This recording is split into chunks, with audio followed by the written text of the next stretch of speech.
my name is Megan, and today I have a book review for Wild Hunger for you.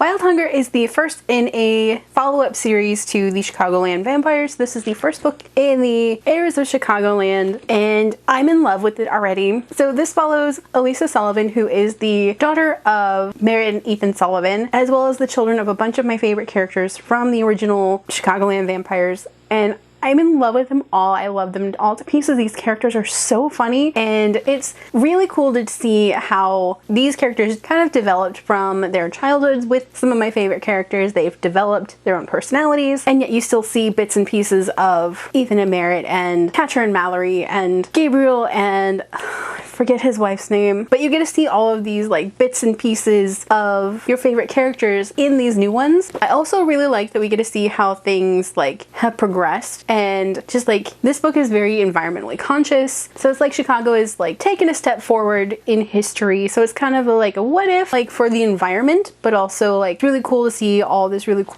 tech stuff that's intertwined with this. And I really like that we get to see all of these old favorite characters in this world, but you also get to see all of these new ones too. So we got to see glimpses of Malik and Lindsay and Catcher and Mallory and Barna and like some of my really favorite like side characters. We get to see them through the lenses of a new perspective and someone who's a lot younger and has their own opinions on things. I love Connor, who is the son of Gabriel, who is, you know, like the leader of the North American werewolves. I love Connor to pieces. He's so arrogant. He's so almost snooty in the fact that he doesn't like vampire, or he's not fond of vampires. But I mean, none of the werewolves are fond of them really, because you know, vampires are political, werewolves are very not. They just don't mix really well. But I love that Connor is just so different. He's such a different character for me to actually like. He's kind of, like I said, he's arrogant. He's a little bit macho-y. I just love him to pieces already. And I really like Elisa's stance on him, because her stance on him is probably different than mine. She is very like, I don't like him, he's very rude, and, you know, they've had like this childhood frenemy kind of thing going on. So it's kind of like a frenemies to friends to lovers kind of trope that's in this, and I'm really digging it. But I also really like Lulu's character being thrown in as like the best friend, who is like not into the whole magical scene. She doesn't want to be around magic. She doesn't want to be connected with her magical heritage, which is really interesting because her parents are both sorcerers, and she doesn't use her magic. She doesn't want anything to do with it. She just doesn't want to be associated with it, which is really interesting considering her best friend is a vampire and her sort of maybe crush slash boyfriend is a werewolf, which is interesting. And I really like this like golden trio kind of vibe that's around them. It's very different from the first series, and I'm just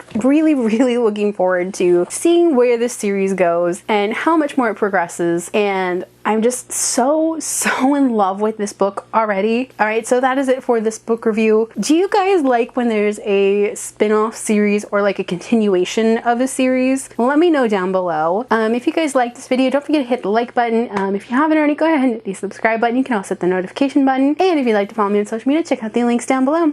Alrighty, bye guys!